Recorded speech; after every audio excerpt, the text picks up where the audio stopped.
হাসিনার আমলের শেষ 10 বছরে সীমান্তে ভারতীয় সীমান্তরক্ষীর গুলিতে কমপক্ষে 305 জন বাংলাদেশি নিহতের ঘটনা ঘটেছে। এছাড়াও অন্তত 282 জন আহত হয়েছেন। সোমবার মানবাধিকার সংগঠন হিউম্যান রাইটস সাপোর্ট সোসাইটি কর্তৃক গণমাধ্যমকে পাঠানো এক জরিপে এমনটাই দেখা যায়। দেশের বিভিন্ন গণমাধ্যমে প্রকাশিত সংবাদ এবং হিউম্যান রাইটস সাপোর্ট সোসাইটির সংগৃহীত তথ্যের ভিত্তিতে গত 10 বছরের চিত্র উল্লেখ করে জরিপে বলা হয় 2024 সালে 26 জন নিহত হয়েছেন। তাছাড়া 2023 সালে 30 জন ছাড়াও সব থেকে বেশি নিহতের ঘটনা ঘটেছে 2020, 2019 এবং 2015 সালে। 2020 সালে বিএসএফ কর্তৃক 51 জন, 2015 সালে 43 জন এবং 2019 সালে 42 জন বাংলাদেশি ভারতীয় সীমান্তরক্ষীর গুলিতে নিহত হয়। সংস্থা জানায় 2015 থেকে 2024 সাল পর্যন্ত গত 10 বছরের সীমান্তে বিএসএফ কর্তৃক কমপক্ষে 305 জন বাংলাদেশি নিহত এবং অন্তত 282 জন আহত হয়েছেন।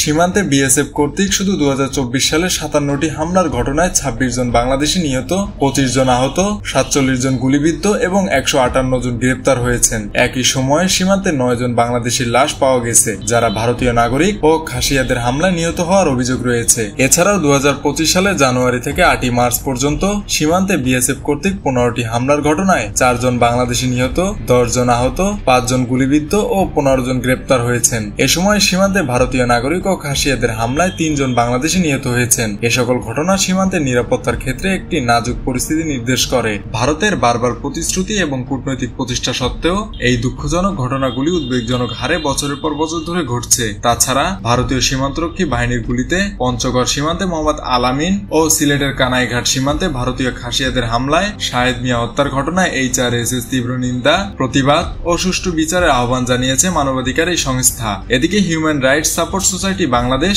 ও ভারত সরকারকে আলামিন, শাহেদ মিয়া, কিশোরী স্বর্ণা দাস ও ফেলানির হত্যাকাণ্ডের ঘটনা সহ পূর্ববর্তী সকল সীমান্ত হত্যাকাণ্ডে সুষ্ঠু তদন্ত করে জড়িতদেরকে শাস্তির আওতায় আনার আহ্বান জানায়। পাশাপাশি সীমান্ত এলাকায় সমস্ত সীমান্ত ব্যবস্থাপনা কার্যক্রমে মানবাধিকার এবং আন্তর্জাতিক আইনের নীতিগুলিকে মেনে চলতে দুই দেশের সরকারের দৃষ্টি আকর্ষণ করে।